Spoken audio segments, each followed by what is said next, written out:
Welcome to all of my fellow syncretists, astrologers, theologers, alchemists, philosophers of all kind. You've come to the right place, because today Santos and I will be on a hangout, touching upon the teachings of Iamblichus on astrology, medical astrology, veganism, and flat earth. So please stay tuned. All right, so here we've got Iamblichus on the mysteries, is his great work. Now, this guy has been considered in history to be one of the greatest philosophers ever. Regardless of your opinion, that has already been established. Julian the Emperor in the 4th century said that Iamblichus was greater than Plato. Now, for a Roman to say that, you know, that's gonna potentially, if that's not true, if that's not even anywhere near true, that's going to offend millions of people, because in the eyes of the world, it's Pythagoras and Plato, okay? And that's the same school that Iamblichus subscribes to, even though Plato lived 800 years before him, okay? So this guy Iamblichus, I think he was Roman. His teacher Porphyry was from Tyre, Phoenician. And these two, Porphyry and his student Iamblichus, in my opinion, are the most beneficial of all writers to read. Reading these two, you'll have more understanding of philosophy, truth, theological science, everything. Because the revelations were just astounding, especially Porphyry, and they were both astrologers. See, Porphyry on the mysteries, he went into the mysteries of Egypt and the Chaldeans. So this is very, very important, and it's an astrological treatise, really. And so the mysteries of the Egyptians, Chaldeans, and Assyrians. And the great Thomas Taylor translated this, so it's really fascinating. And he discusses the two souls and the two natures of humanity, the divine and the mundane, on page 305 of this book. Very, very important. They truly helped us to understand the nature of God, the nature of the cosmos, how things really, really work in this world. The Egyptians likewise do not say that all things are physical, for they separate the life of the soul and the intellectual life from nature, not only in the universe, but also in us. And admitting intellect and reason to subsist by themselves, they say that generated essences were thus fabricated. So from mind, the intellect, they see that generated essences, in other words, us, were fabricated. They likewise arrange the demiurgus as the primary father of things in generation. So when people like the Jehovah's Witnesses pray to Jehovah, our Father in heaven, the Creator, all of these expressions, they only apply to this demiurgus. Demi meaning semi, half of God. The demigods. So this is the Creator that they pray to, and he's making a clear distinction. Iamblichus wrote, he would have written around the time of Constantine, so there was contrasting views even back then, and there was the views of the philosophers about nature and God, and then there was the Christian state religion that Constantine fabricated, which has always plagued this world, because they set the standard for the state religion. Because, see, these philosophers, they're not part of the state. They're part of the education system, you know, the spiritual education, the sacerdotal system. So this is how the state edges its way over these guys and makes its own doctrines. But this is the truth here. And they acknowledge the existence of a vital power prior to the heavens and subsisting in the heavens. So this vital power, this is prime creator. They also establish a pure intellect above the world and one impartable intellect in the whole world. So we, pretty much a super mind and a mind which is the world. So this impartable intellect in the whole world, this would be the one that makes the world, the demiurgus. And another which is distributed into all the spheres. So spheres would be dealing with cosmoses, worlds, etc. That's not saying that, the earth is round. But the earth is in a round torus field as a flat planet. Okay. And these things do not survey by mere reason alone, but through the sacerdotal theurgy. What does that mean? Well, you will never know these things by reason alone, these secrets. You have to go through sacerdotal theurgy. Well, what does that mean? Well, sacerdotal means priestly, spiritual. So no secular means will enable you to find this information. And theurgy means yoga, union with God. Theos is God, and theurgy is what Iamblichus is famous for.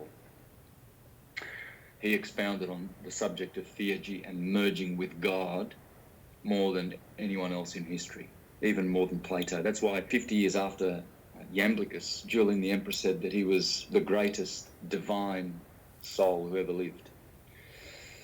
Continuing, they announced that they are able to ascend to more elevated and universal essences and to those that are established above fate. So everything in this world, mundane world, is fatal. Vis-a-vis to God and the demiurgos, neither employing matter nor assuming any other things besides, except the observation of a suitable time. Chapter 5. This deific and anagogic path Hermes indeed narrated, but Bitis, the prophet of King Ammon, explained it, having found it in the Edita of Sais in Egypt, written in hieroglyphics. And the same prophet also delivered the name of God, which pervades through the whole world. There are likewise many other co-arrangements of the same things, so that you do not appear to me to act rightly in referring all things with the Egyptians to physical causes. For there are, according to them, many principles and many essences, and also supermundane powers, which they worship through sacerdotal sanctimony. To me, therefore, these things appear to afford common auxiliaries to the solution of all the remaining inquiries. But since it is necessary not to leave any one of them uninvestigated, we shall add them to these problems and examine them on all sides, in order that we may see where there is anything futile in your opinions. Yep, here we go. This is the point I was coming to. You say, therefore, so the style of Iamblichus writing here is the same style as Plato. They argue with someone, and the individual that Iamblichus is arguing with is Epistle of Porphyry to the Egyptian Nebo. So he's speaking to an Egyptian, and he's actually correcting the Egyptian. You say, therefore, that according to many of the Egyptians, that which is in our power depends on the motion of the stars. What the truth, however, is respecting this, it is necessary to unfold to you from the Hermaic conceptions. See, the Neoplatonists, they never ever were far away from Hermes. They were Hermetics, they were Hermetists. So was Plato, so was Pythagoras. Okay, because Hermes precedes all of these historical greats. Hermes is, well, when Marsilio Ficino translated the Hermetica, Corpus Hermeticum, he said that Hermes is Moses, unequivocally. So he was the first person in modern day history, 500 years ago in the Renaissance, who realized that the Torah is Hermetic, okay? And then the Christian Greek scriptures are Platonic. They're Greek. It's a no-brainer. It's why they're called the Greek scriptures and not the Christian scriptures minus Greek. So we've got the Old Testament is Egyptian and the New Testament is Greek, period. There's no argument. If anyone wants to argue that, they can do that till the cows come home and no one will listen, because it's not true. For man, as these writings say, has two souls, and one indeed is derived from the first intelligible and participates of the power of the Demiurgus. But the other is imparted from the circulation of the celestial bodies, to which the soul that sees God returns. Well, this is probably the most important writing in history, these two sentences, because it shows exactly how astrology works.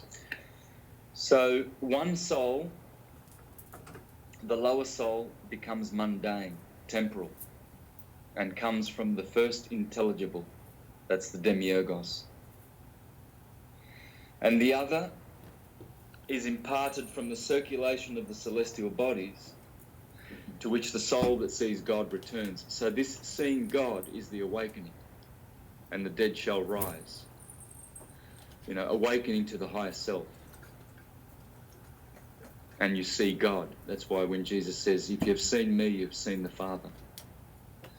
In other words, I am the truth and the life and the way. No one goes to the Father except through me. So, and that Jesus is referring to the Demiurgos, because he is the aspect of God which creates, the Creator, because we're all children of this Creator through Jesus. These things, therefore, thus subsisting, the soul that descends to us from the worlds follows the periods of the worlds. But that which is intelligibly present from the intelligible transcends the genesiurgic motion, and through this a liberation from fate, and the ascent to the intelligible gods are effected. So to ascend to the intelligible gods can be effected by transcending the genesiurgic motion. Well, what's that? Well, you'll notice the word Genesis in there. So when Adam and Eve fell, it's a fall from this unconditioned state to a very conditioned state of mortality. Death is a condition. You can't escape it. And so this is showing how Theurgy liberates us. Liberation from fate, the fatalities, the destinies of the astrological wheel. So this is why the astrologer peers into the chart of the individual to find out what fates and destinies are awaiting and to thwart them, to liberate one from a bad experience, a bad trip, a bad relationship with someone. You can forewarn someone, and you can see from the chart. I've had people approach me with the chart of someone they're interested in, to see whether there's any synastry there, any synergy and compatibility. And so the astrologer can look at the chart and see and say, look, you'll have trouble here, you have strengths there. And in one case, I had a guy who gave me three charts of three different girls that he liked, and he was interested in. And I gave him the strengths and weaknesses of all of them, and he made a decision from that, and he's happy with that decision now. So, such theurgy likewise as leads to an unbegotten nature is perfected conformably to a life of this kind.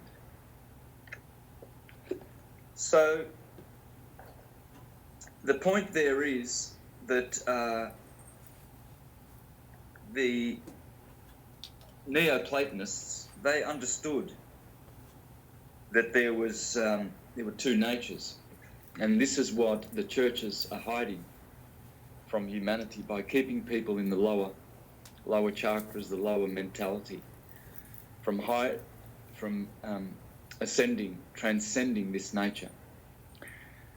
Chapter 7 also has some interesting stuff in it I'd like to read. Hence, that of which you are dubious is not true, that all things are bound with the indissoluble bonds of necessity, which we call fate. Yeah, the cycles of necessity, which is what we are undergoing. For the soul has a proper principle of circumduction to the intelligible, and of a separation from generated natures, and also of a contact with real being, and that which is divine. Nor must we ascribe fate to the gods, whom we worship in temples and statues, as the dissolvers of fate. For the gods indeed dissolve fate, but the last natures which proceed from them and are complicated with the generation of the world and with body give completion to fate.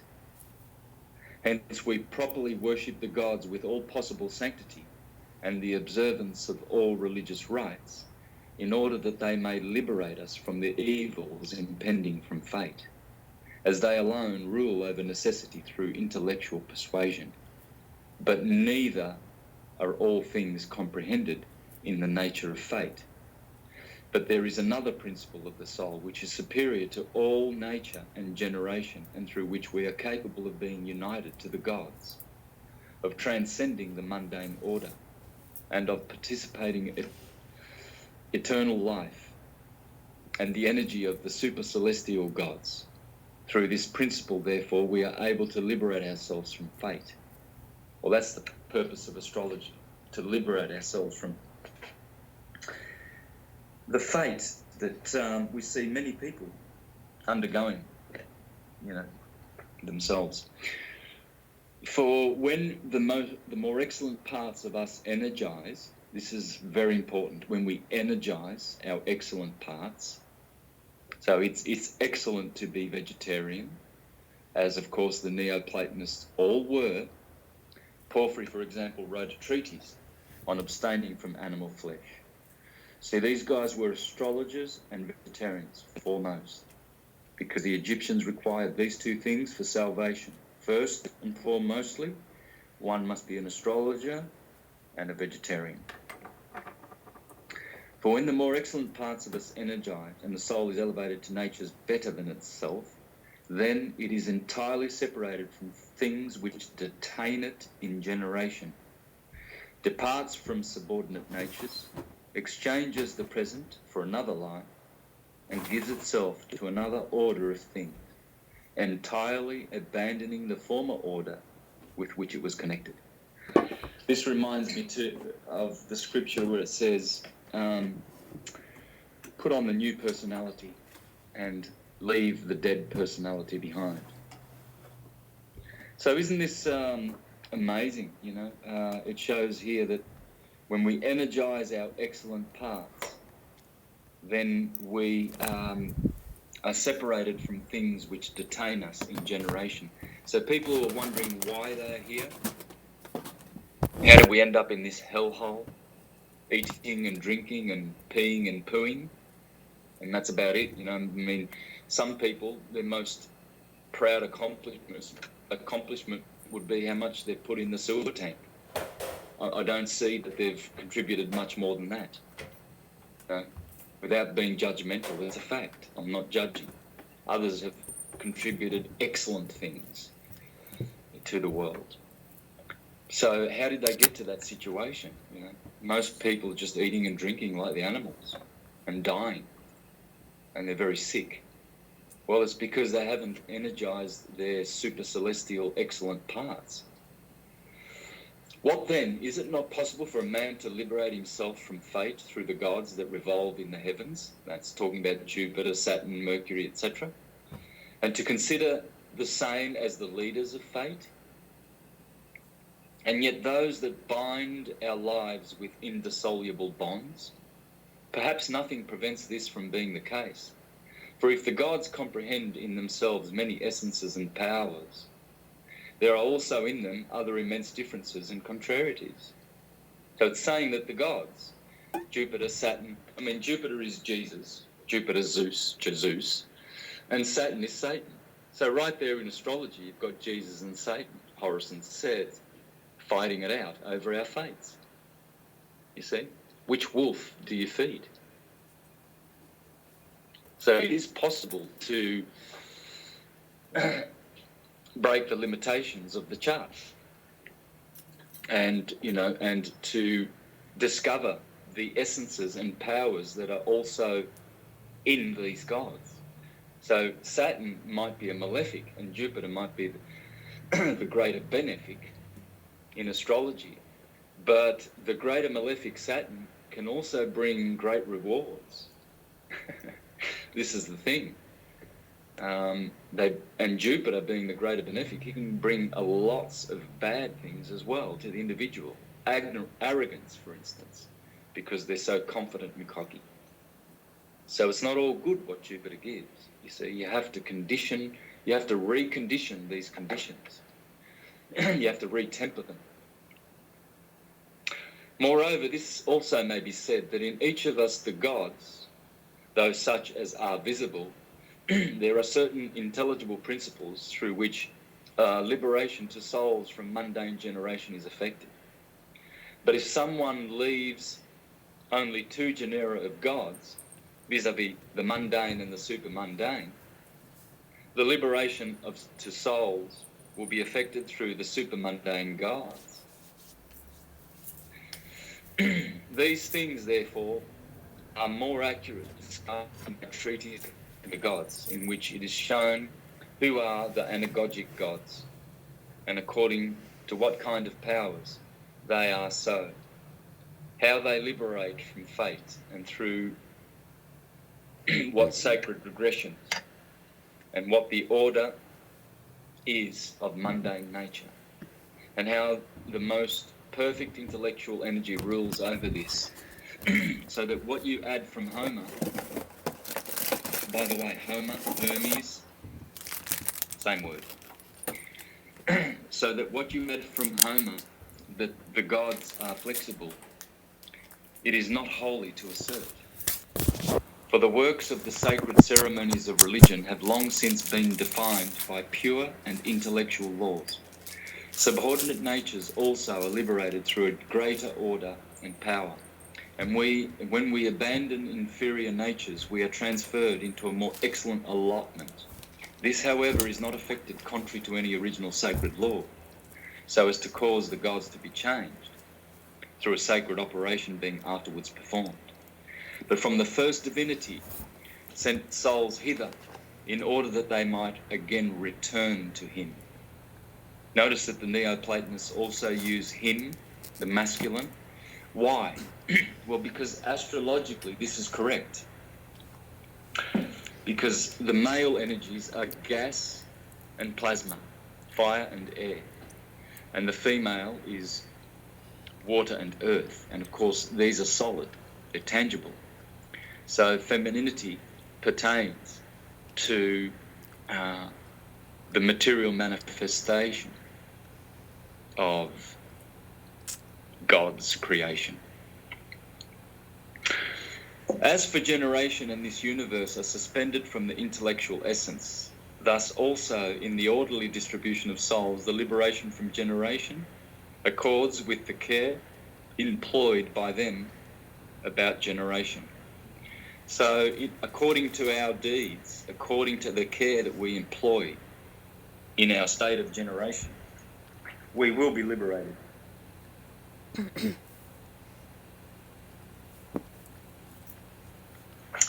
Yeah, so what I want to finish with is 5 pages down from there. I recommend everybody get this Porphyry on the Mysteries. This PDF is free. Go down to here, page 218, and you will see how Porphyry I keep saying Porphyry. This is Iamblichus, guys. Porphyry is my favourite of all the philosophers of all time. And this is his student. So here he says, moreover, the observations of the celestial bodies through the whole of time, both by the Chaldeans and by us, testify that this science is true. Well, how? How can it be true? How do they testify? Well, here, this is how. The asterisk there, or the cross, says, through a period of 300,000 years. And Proclus in Timaeus, book 4, page 277, informs us that the Chaldeans had observed observations of the stars, which embraced whole mundane periods. What Proclus likewise asserts of the Chaldeans is confirmed by Cicero. Now, Cicero was a contemporary of Porphyry. He lived 200 years earlier. Okay, famous Roman historian. In his first book on divination, who says that they had records of the stars for the space of 370,000 years. And by Diodorus Siculus, book 11, page 118, who says that their observations comprehended the space of 473,000 years. Well, the Chaldeans, the Persians, Egyptians, Indians, Romans, Greeks, Celtics, Germanics, we are all Indo-European, which means we are all Aryans. And it is a fact in occult history that, and is known, that the Aryan race is 1 million years old. So here's 500,000 years of astrological records proving astrology is true, that were destroyed by the Romans, of course, and the Jesuits, to detach us from our true holy science, Theurgy, astrology, merging with God through unlocking the conditions of the demiurge. Well, here it is. Here shows that if we've got 500,000 years of Egyptian and Chaldean records, then it's more than likely that these civilizations have endured for, such amount of time. And the 60,000-year timeline that they give us for all of history is incorrect. There is a 6,000-year timeline, sure, but you will find that all of history is in a loop of 1,000-year repetitions. And no matter how old history is, it will always loop in 1,000-year segments, because that's what the scriptures reveal. Srimad Bhagavatam and Bhagavad Gita tell us that Krishna repeats history every 1,000 years, wipes it out, starts it again. In the Bible, it says that God is ruling 1,000 years, and 1,000 years with man is as a day with God. And of course, in Revelation, it talks about ruling as kings and priests with Christ for 1,000 years. History repeats every 1,000 years. Check out the work of Anatoly Fomenko, the Russian mathematician, who is writing many books explaining this, and he is agreeing with Isaac Newton and some other Jesuit writers who have shown that there is big problems with history. And so Anatoly Fomenko, I've got his two of his books at home, show how the history we have right now is provably only 1,000 years old. And that includes everything. That includes the whole cycle of the incarnation of Jesus, the flood, the fallen angels, etc. All of these things. How, I don't know. I have no idea. But all of what's in the Bible, of the 6,000-year timeline, is also replicated in 1,000-year slots. I do have a theory on how this could work. So history, we could say, is 1,000 years old, but it's based on, Rome, for instance. We know the Romans have been around for 450,000 years, How we know this is, there's a great documentary that I'll recommend, Hidden History of Humanity, okay, and it's Monadic Media. 2.5 hours. This is really worth a watch for anybody listening to this. This is the 5th root race of humanity, which is the Aryan root race, okay? And there are 7 root races, and they each have 7 sub-races, and they all each have 7 branch races. So I think it turns out to be 433 races eventually are going to have part of this probably 40 million year history of humanity. So the 5th root race, the Aryan root race, first started with the Indians and the Persians 1 million years ago, then the Egyptians and the Mayans 800,000 years ago, then the Semitic, Arabic, Afghan, Mongolian 600,000 years ago, then the Celtic, Greek, Latin family. And look at that, 450,000 years. And then came the Germanics, the Teutonics, the Nordics. It says 100,000 years here. And this is why Hitler was such a proponent of keeping these races, all races, not just the Aryans of the Germanics, clean, but for a very specific purity reason. There was nothing wrong with that. But prior to the Aryan race, there was Atlantis. Prior to Atlantis was Lemuria. Prior to Lemuria was the Hyperboreans. Prior to the Hyperboreans was the first root race, which is the Polarians. So the point of today's hangout is that we do have a great philosophy in the West, people. We don't need to go to India, although I recommend going to India and learning all of their unadulterated spiritual truth, because it's just as good as Neoplatonism. But we don't need to.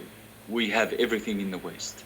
We have one of the best astrological systems, the tropical, Western, biblical astrology, which I use, and it is biblical. I've proven that, so I don't have to go into that. Just see my presentations on biblical astrology. The Bible is astrology. 38:32, God says, do you know the Mazzaroth? Have you worked it out yet? Because if you don't, you're a dunce.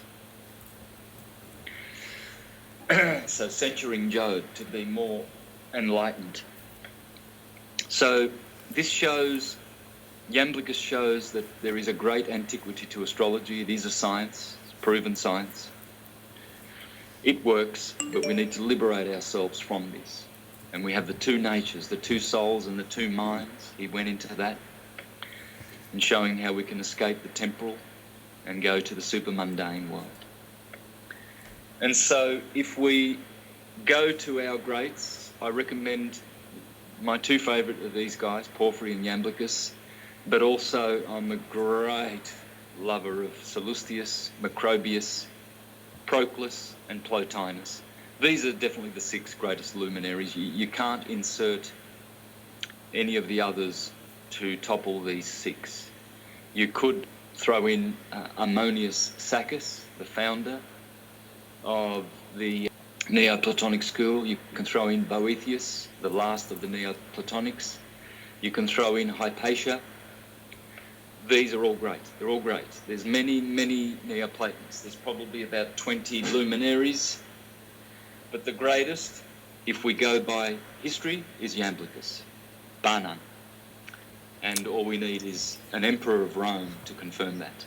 Julian the Emperor. I had a question. Yep. Can you define what esoteric astrology is and sum it up? Well, I would say esoteric astrology is just real astrology. It's what we do, Violet. We do the medicals, we do the transits, progressions, solar returns. We look at the body. We know that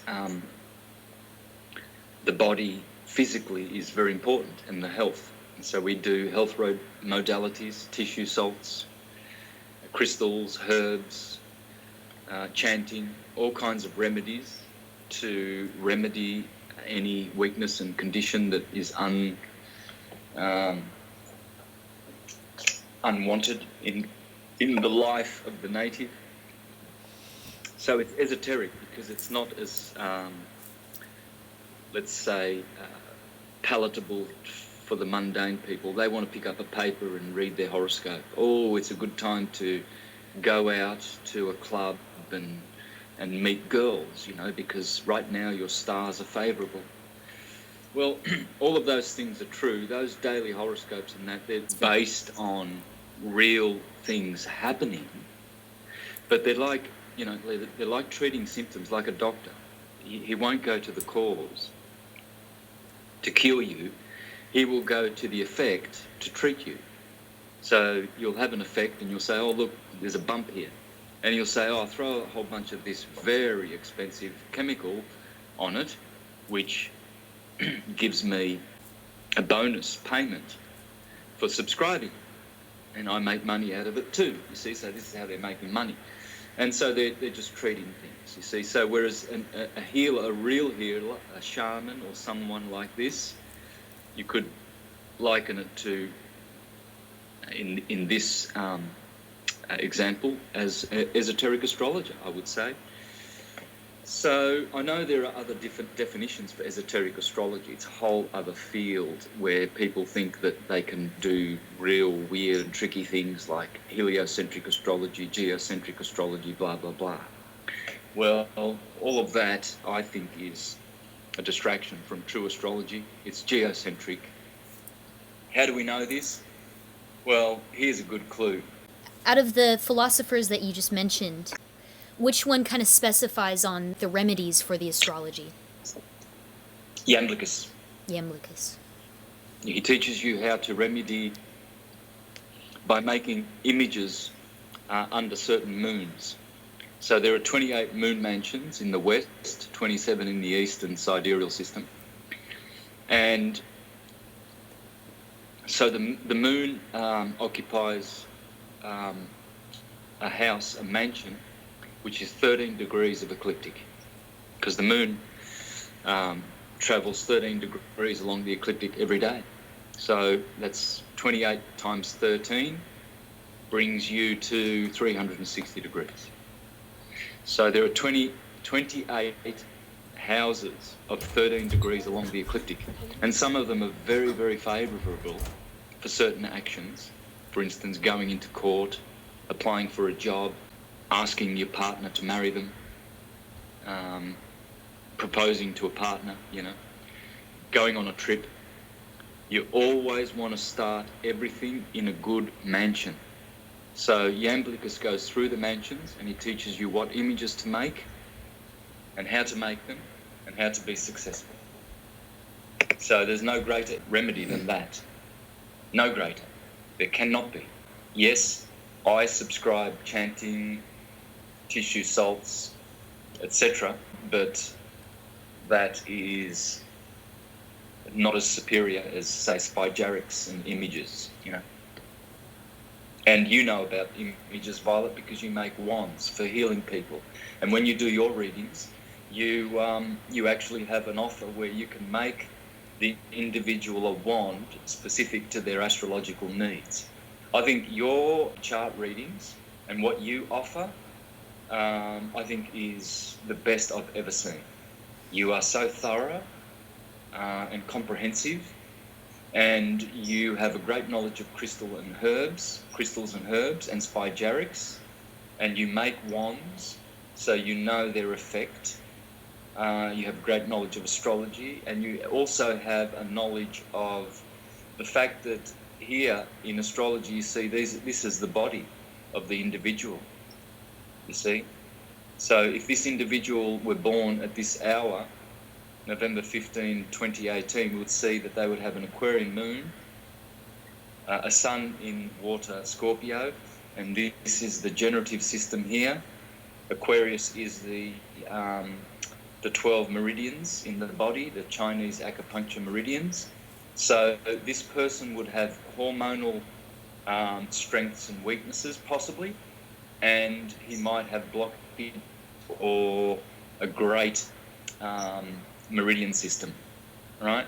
So to know that this is the body, Aries is the first sign, the head, Taurus is the neck, Gemini is the twin arms and the twin lungs, Cancer is the breast, you can see the breasts there, Leo is the heart, the red heart with blood, Virgo is the belly, Libra, the two scales or the two kidneys, the generative system, Sagittarius, the hippo, is the hips, Capricorn is the kneecaps and the skeletal system, Aquarius is the shins, Pisces is the feet, and they all have different rulerships. The 12 systems of the body, Aries is the cerebrospinal and nervous system. Taurus is the endocrine system, the endocrine and also immunity. Gemini is the respiratory pulmonary system. Cancer is lymphatic and immune system. Leo is the circulation, circulatory cardiovascular system. And Cancer is the upper digestion. Virgo is lower digestion, intestines, etc., bowels.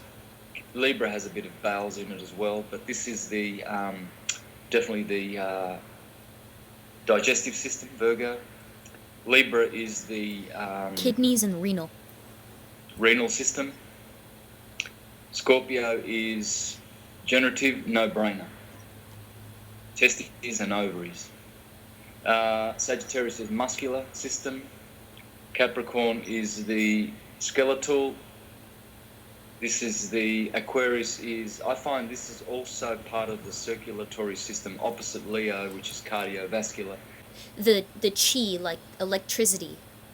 Yep, it is. And then Pisces is your integumentary, the skin. I also find that it is lymphatic as well. Water, all the water signs have to do with lymphatic system and drainage of the toxins in the body. Yeah. So Pisces is a part of that, but definitely skin and also nerves. Reason being, these are the 2 feet. The 2 fish are the 2 feet. So all the nerves end in the feet. So it's also a very nervous sign, very edgy and nervous. All right, so we know this, and that's why we do our astrology like this. But what I want to show is this doesn't. I want to show why we can prove that astrology is geocentric. Beautiful.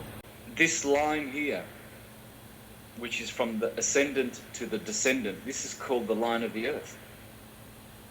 So if you're looking for the Earth in astrology, most people say, oh yeah, there's the sun, yeah, they can find the moon.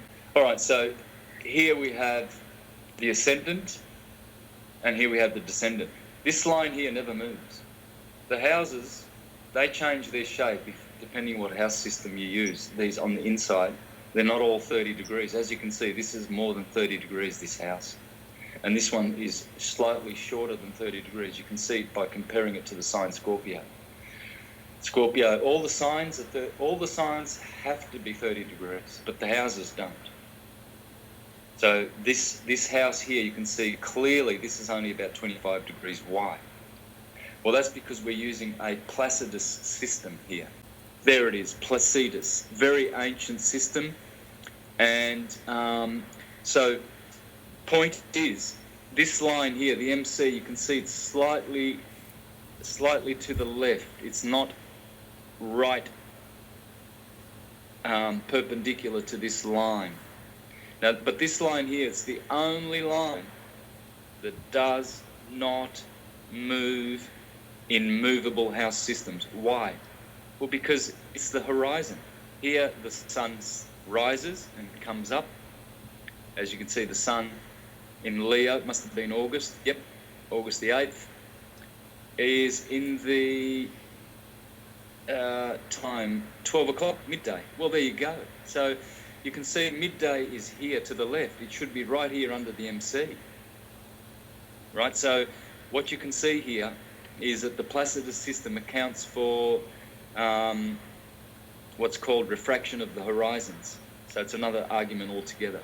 But the point is, when you look in here for the Earth, you can't find it. There's the Moon, Pluto, Jupiter, Neptune, Uranus, Sun, Mercury, Venus, Saturn, Mars. Where's the Earth? Well, it's right here, because it's geocentric. Everything revolves around the Earth. If the Earth were in here with these planets moving, then you would see the Earth move in relation to Mars. You would see it calculated in relation to Mercury. You would have to recalculate the Earth and factor it into everything, but you don't. All you do is you sit here on Earth, stationary flat Earth, and you just calculate all the planets circling above us, because the Earth is stationary and it's geocentric. Astrology is geocentric, will never be anything else. And all the astrologers out there who are teaching Copernican BS are liars, deceivers, Satanists, and they're probably all swine eaters. They're not vegetarian. Porphyry, Macrobius, Plotinus, they will be rolling around in their graves at these so-called astrologers. Now, I always say to people, don't go to astrologers because they are demon worshippers, and they're just as stupid as any other, like doctors. They're like doctors these days. They're just prescribing BS. Okay? Why are they demons?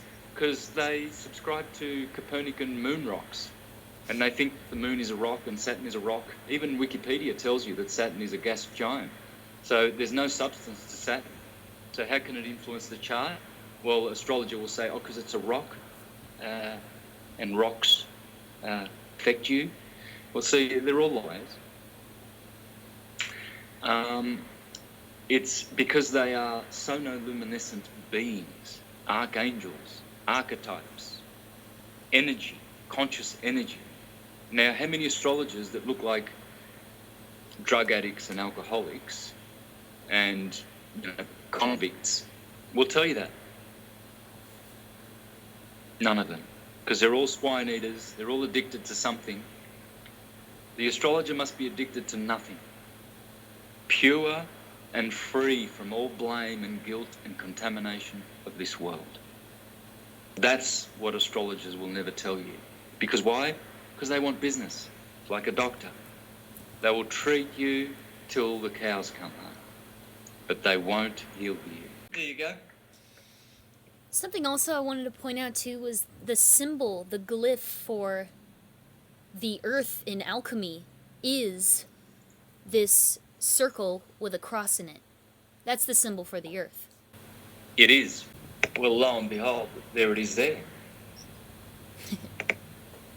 So what they're showing is that everything revolves around this circle of the earth. There is no doubt about it, and you won't see this symbol in astrology, in an astrological chart. You will see a similar one, which is the lot of fortune. Let's have a look at that. Yeah, that one's like an X. It's sideways, isn't it? Well, it's a dynamic, same thing, but there it is there. It's going like the... Well, there's Earth in its static. This is the static swastika. This is the dynamic swastika. Basically, what Hitler did was he turned it on its side like this. So if we go to swastika,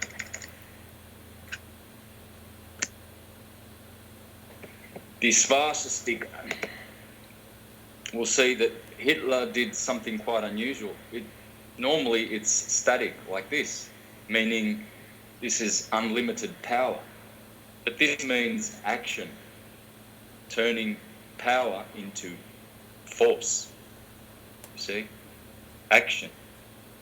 So the lot of fortune is a very fortunate part of the chart, That's the only thing you'll see that looks like the Earth, but there it is there. You will not see the Earth inside this chart, because this chart is the Earth. Astrology is geocentric. So for all the ones who have ears to listen out there, eyes to see, you will benefit from this. Leave the deceivers behind. Walk away. It's time for ultimate truth, and that's what you'll get on this channel. Don't go to astrologers, folks.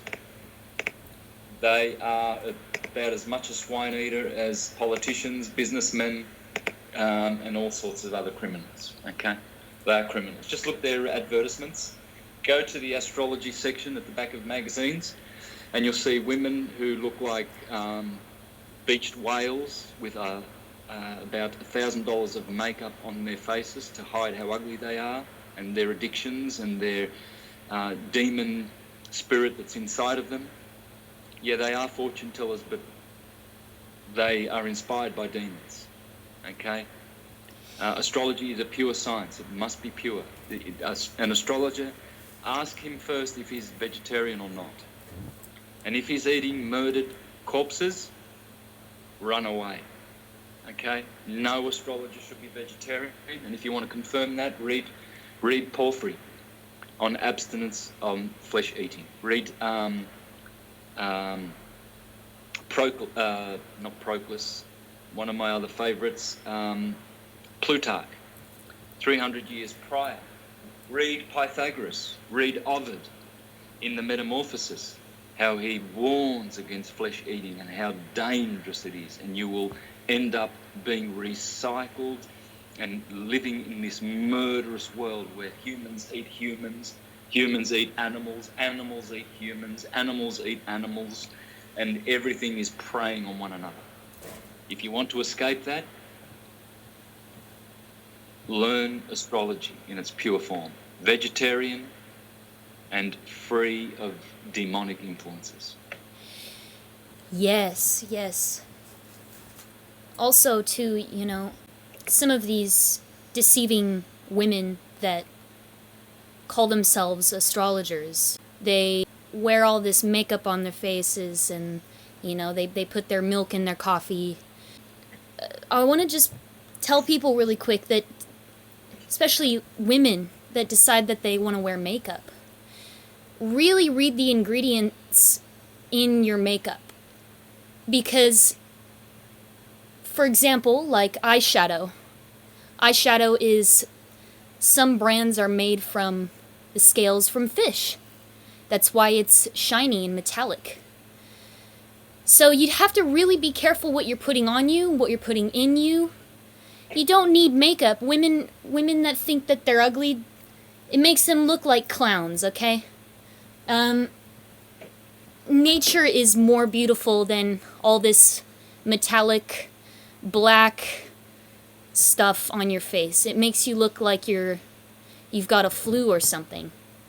And obviously, like lipstick and stuff is the fats from animals that...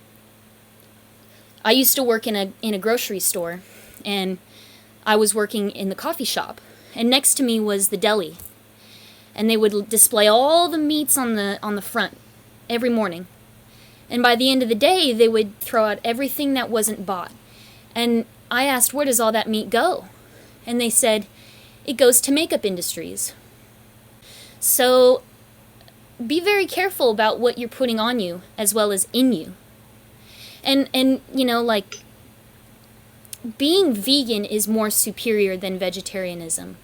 It's not good karma to put animals through suffering to give you that milk that is, in essence, it's more acidic in your body. It turns into acid, which makes you stink.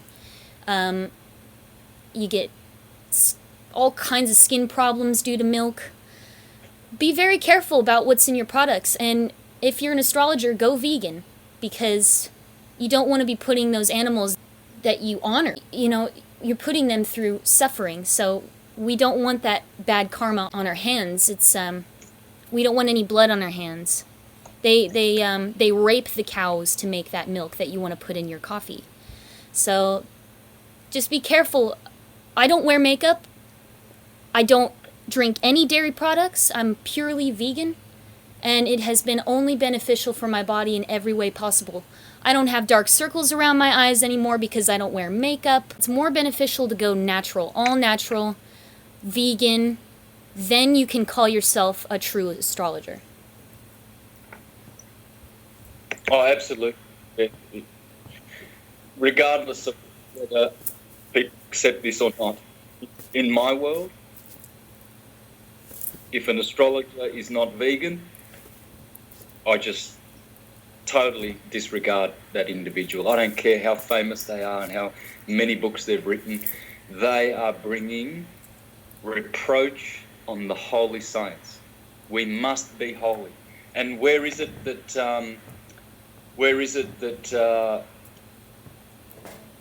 this can be found? Well, I mean, here's a couple of examples. Let me finish with this. Let's have a look at this then, shall we? Are you still seeing my screen? Yep. Well, here's a real historian, Godfrey Higgins. Herodotus tells us that the Egyptians subsisted on fruits and vegetables, which they ate raw. Plinus confirms this statement.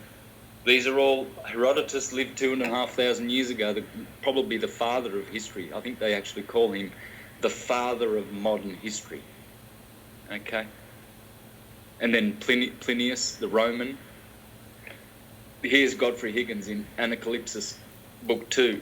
When I go back to the most remote periods of antiquity, which it is possible to penetrate, I find clear and positive evidence of several important facts. First, no animal food was eaten, no animals were sacrificed.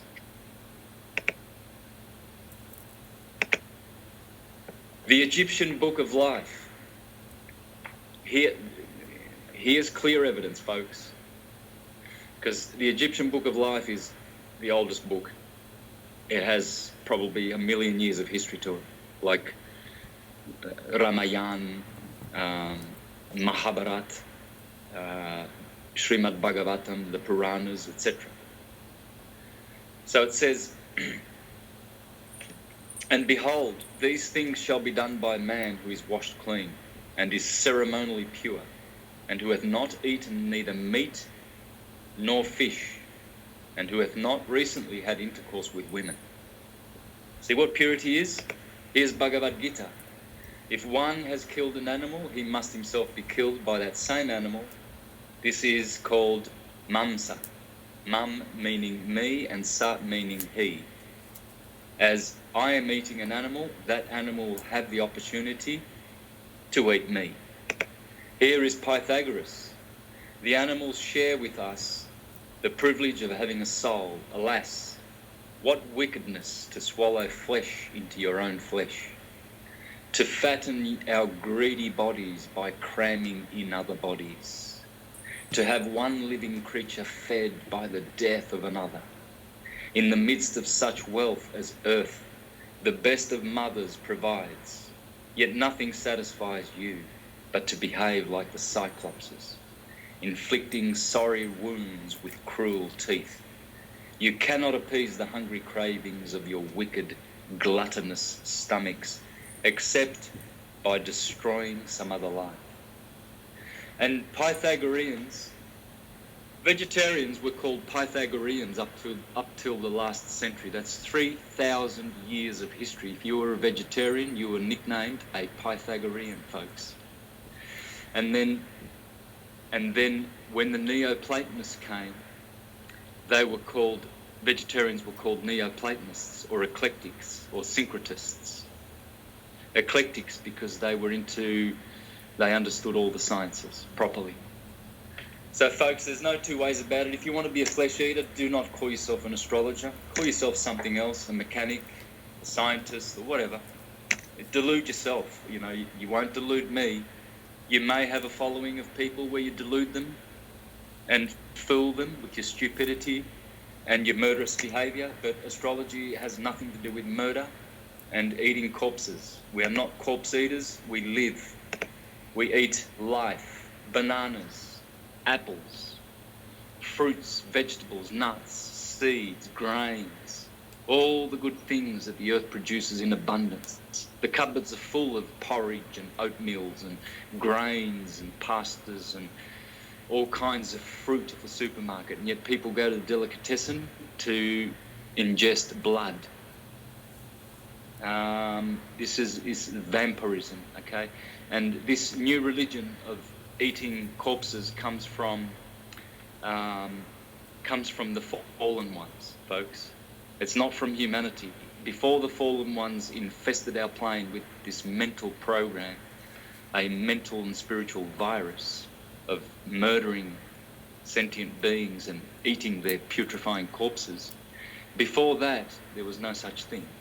Okay, so when they tell you at school that we were hunters and gatherers and we were cavemen and we were brutal and warmongering all the time, so we need to continue this behaviour just to be, consistent and coherent. We might as well not change that. Well, it's false. We don't come from brutes. They do, the ones who are saying it, because they are the fallen ones. And they teach us demon teachings of murdering and continuing to murder. This is why Tolstoy said, as long as there are abattoirs, there will be battlefields. So what a good note to finish on. Yep. Wow. Yeah, plenty to think about. All right, Violet, so catch you on the next one. Yep. Eat clean, guys. Be clean, be pure.